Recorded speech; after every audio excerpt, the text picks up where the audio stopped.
Hello दोस्तों, good evening, जय हिंद। भारत में यूरोपियों के आगमन का आज हम दूसरा पार्ट पढ़ेंगे और दूसरे पार्ट में हम अंग्रेज़ों और फ्रांसीसियों के बारे में जानेंगे। पहले पार्ट में हमने पुर्तगालों और डचों के बारे में जाना। आज हम दूसरे पार्ट में अंग्रेज़ और फ्रांसीसियों के बारे में जानेंगे और ये देखेंगे कि इनका भारत पर क्या प्रभाव पड़ा, इनका मुग़लों के साथ क्या संबंध था और इन्होंने कहाँ कहाँ अपनी फैक्ट्री स्थापित की। तो चलिए शुरू करते हैं। सबसे पहले जानते हैं कि भारत में अंग्रेज़ों के आगमन के बारे में। तो जिस प्रकार पुर्तगालों और डचों ने धीरे धीरे भारत पर आक्रमण शुरू किया, यानी भारत में व्यापार करने के उद्देश्य से भारत में रहने लगे, ठीक उसी प्रकार अंग्रेज़ों का भी मेन पर्पस था कि भारत में भारी मात्रा में व्यापार करें और बहुत सारा धन अर्जित करें। तो इस दौरान 1599 में एक अंग्रेज़ी व्यापारी आता है जिसका नाम था मेल्डन हॉल, और इसको देखने के बाद अंग्रेज़ों की भारत में आने की जो उत्सुकता है वो काफ़ी बढ़ गई और उनमें आत्मविश्वास, आत्मबल आ गया कि अब हम आसानी से भारत में व्यापार कर सकते हैं। बात थी 31 दिसंबर 1600 की, जिस दौरान ब्रिटेन की महारानी एलिजाबेथ प्रथम ने चार्टर के माध्यम से ईस्ट इंडिया कंपनी की स्थापना की। इसका जो मेन पर्पस था वो ये था कि भारत में व्यापार करना और भारी मात्रा में धन कमाना। इसके जो पहले गवर्नर थे वो थे टॉमस, और इसमें टोटल 217 सदस्य थे। लेकिन आधिकारिक रूप में पहली बार 24 अगस्त 1608 में रेड ड्रैगन नामक जहाज़ से व्यापार के उद्देश्य से अंग्रेज़ों ने सूरत बंदरगाह में आगमन किया। दरअसल बात यह है कि जिस दौरान ब्रिटेन यानी इंग्लैंड के जो गवर्नर थे, वहाँ के जो किंग थे चार्ल्स प्रथम के राजदूत विलियम हॉकिंस जागीर के राज दरबार में आए। लेकिन बात ये थी कि जो हॉकिंस जिसका राजदूत था जेम्स प्रथम, उन्होंने अपना पत्र दिया था अकबर के नाम से, लेकिन उस दौरान अकबर की मृत्यु हो जाती है। बाद में जहांगीर के राज दरबार में विलियम हॉकिंस जाता है और उसका मेन पर्पस था कि हम किसी भी तरह से भारत में अपनी फैक्ट्री स्थापित कर लें। तो इस दौरान जहांगीर से अप्रूवल मिल जाता है और 1608 में पहली बार ये अपनी फैक्ट्री स्थापित करता है। कहाँ पर? सूरत में।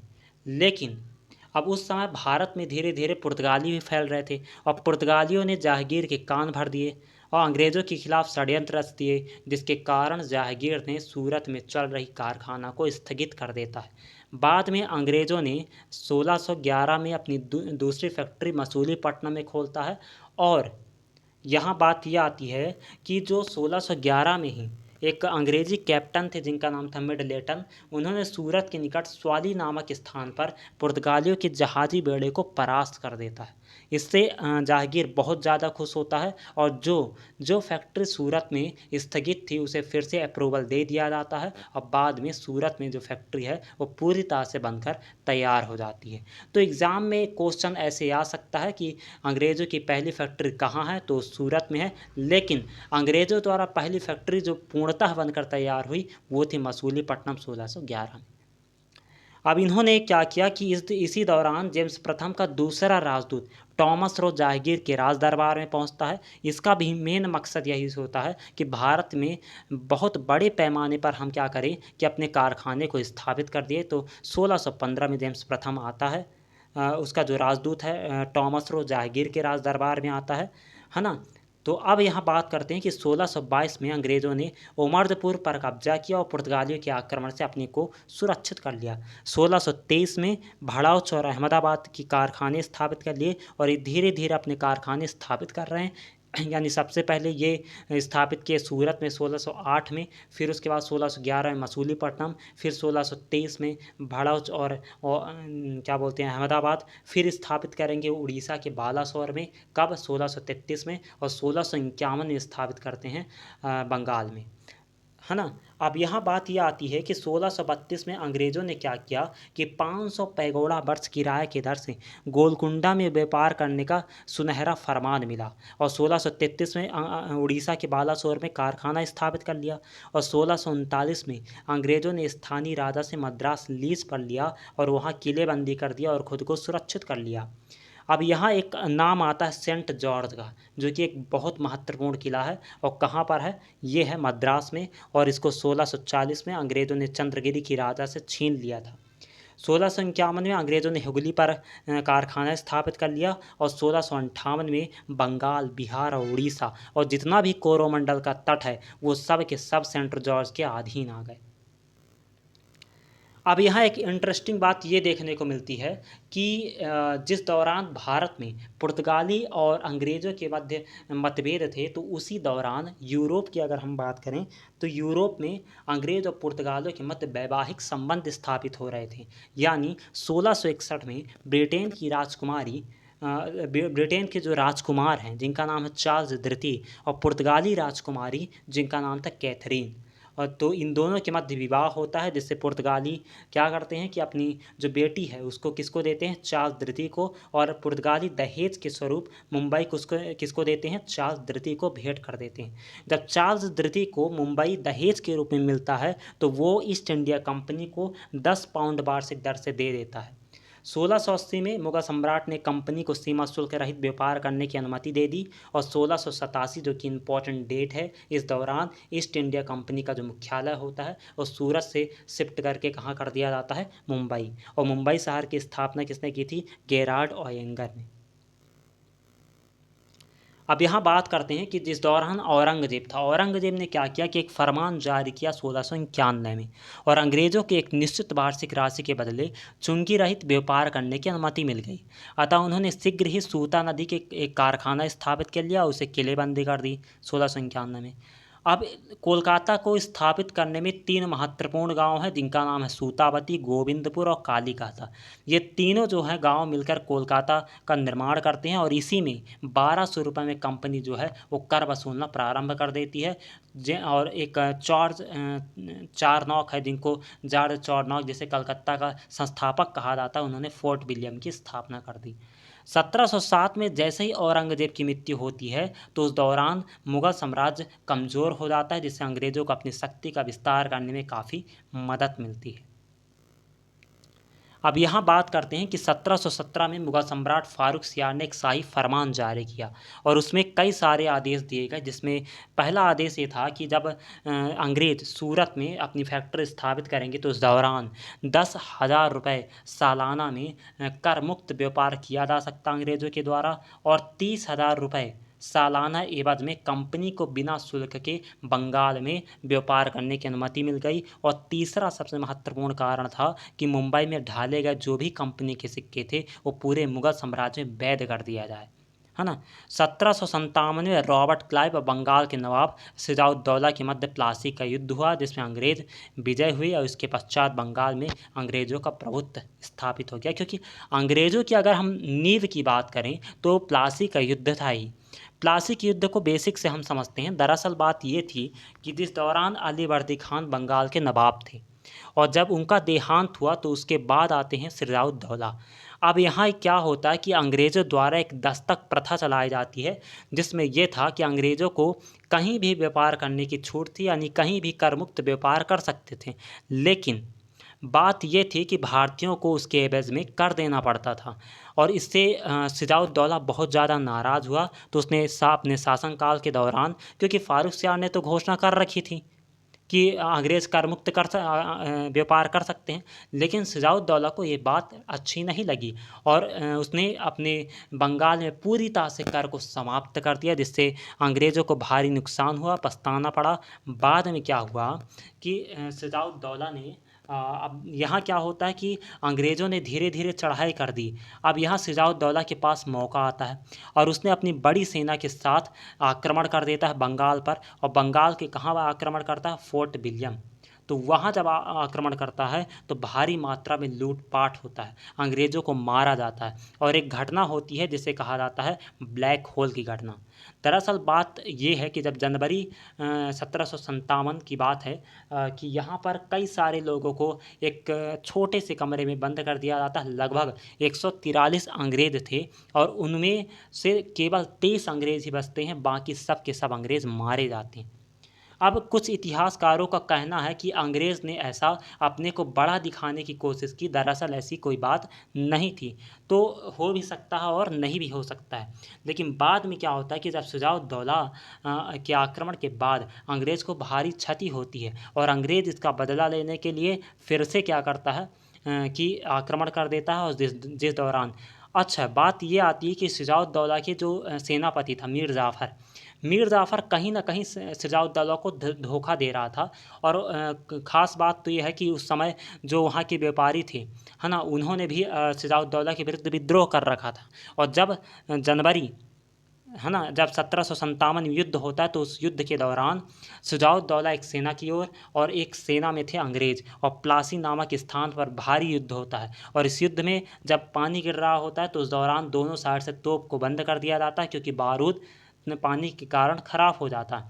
अब यहाँ क्या होता है कि सिराजुद्दौला की सेना को लगा कि अंग्रेज़ों की तोप पूरी तरह से खराब हो चुकी है।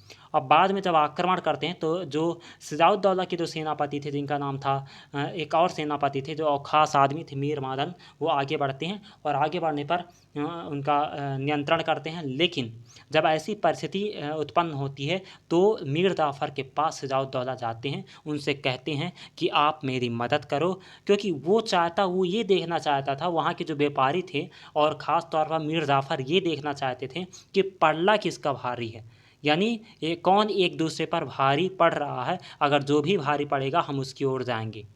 क्योंकि ये जो युद्ध था सबसे बड़ा निर्णायक युद्ध था, क्योंकि अगर इस युद्ध में अंग्रेज़ों की पराजय होती तो वहीं पर भारत में हमेशा हमेशा के लिए अंग्रेज़ों का जो स्वामित्व था वो ख़त्म हो जाता। और अगर सिराजुद्दौला हारता तो आने वाला समय में पूरी तरह से अंग्रेज़ों का वर्चस्व हो जाता है। लेकिन बाद में मीर जाफ़र के धोखे के कारण सिराजुद्दौला की हार होती है और अंग्रेज़ों द्वारा मीर जाफ़र को बंगाल का नवाब बनाया जाता है।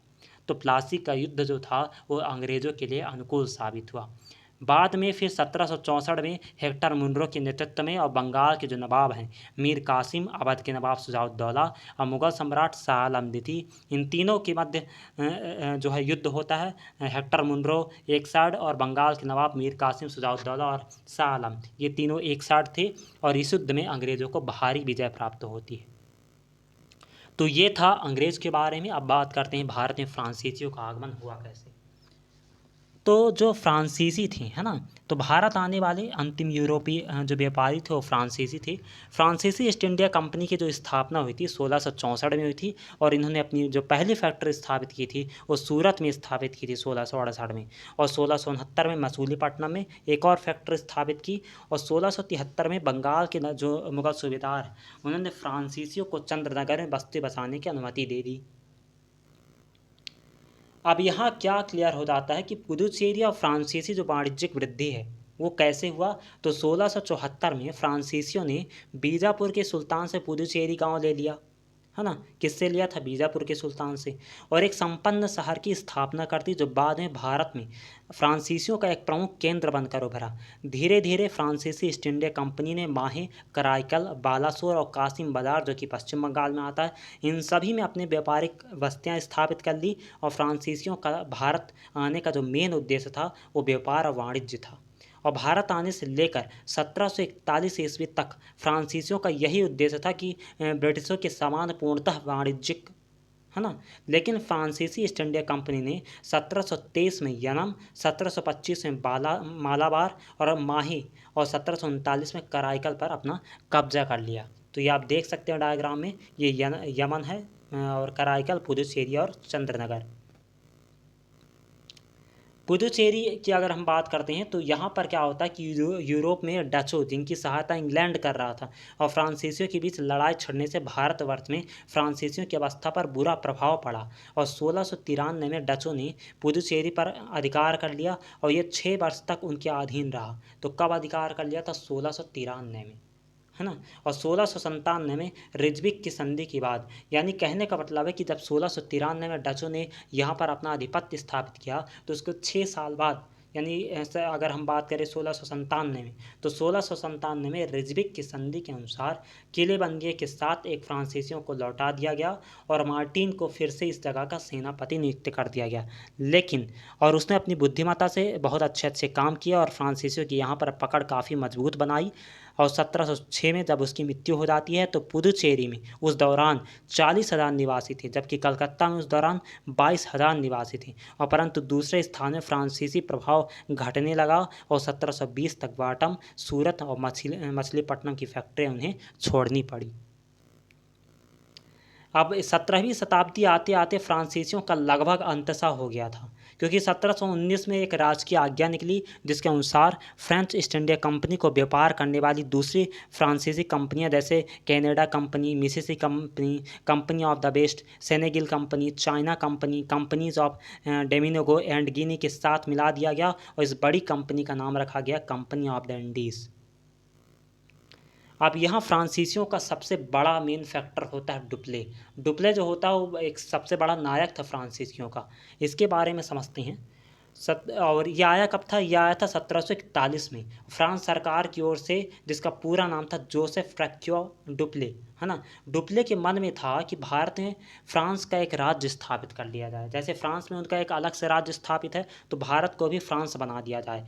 लेकिन उसके समय फ्रांसीसी और अंग्रेज़ों के बीच सैनिक लड़ाइयाँ शुरू हुई और जिसमें उसे सफलता भी मिली। उसने हैदराबाद और कन्याकुमारी के बीच के क्षेत्र को जीत लिया, परंतु 1744 में रॉबर्ट क्लाइव के आने से डुप्ले की महत्वाकांक्षी धरी की धरी रह गई और एक युद्ध फ्रांसीसियों की अंग्रेज़ों के हाथ हार हुई, जिसके बाद 1754 में डुप्ले को वापस पुनः फ्रांस जाना पड़ा। डुप्ले के जाने के बाद ही फ्रांसीसी अपना प्रभाव धीरे धीरे फैला रहे थे और उन्होंने बंगाल के नवाब सिराजुद्दौला के दरबार में अपना सिक्का जमा लिया, क्योंकि इनके विरोधी थे कौन? अंग्रेज। और उसे कलकत्ता के फोर्ट विलियम किले को अंग्रेज से छीनने के लिए उकसाया। किसे? सिराजुद्दौला को। इसका परिणाम अंत में प्लासी का युद्ध हुआ और इस युद्ध में नवाब के साथ साथ फ्रांस की सेना भी पराजित हो गई। तो ये पूरा अंग्रेज और फ्रांसीसियों के बारे में था। कैसा लगा session? Please like, share and subscribe. Thank you.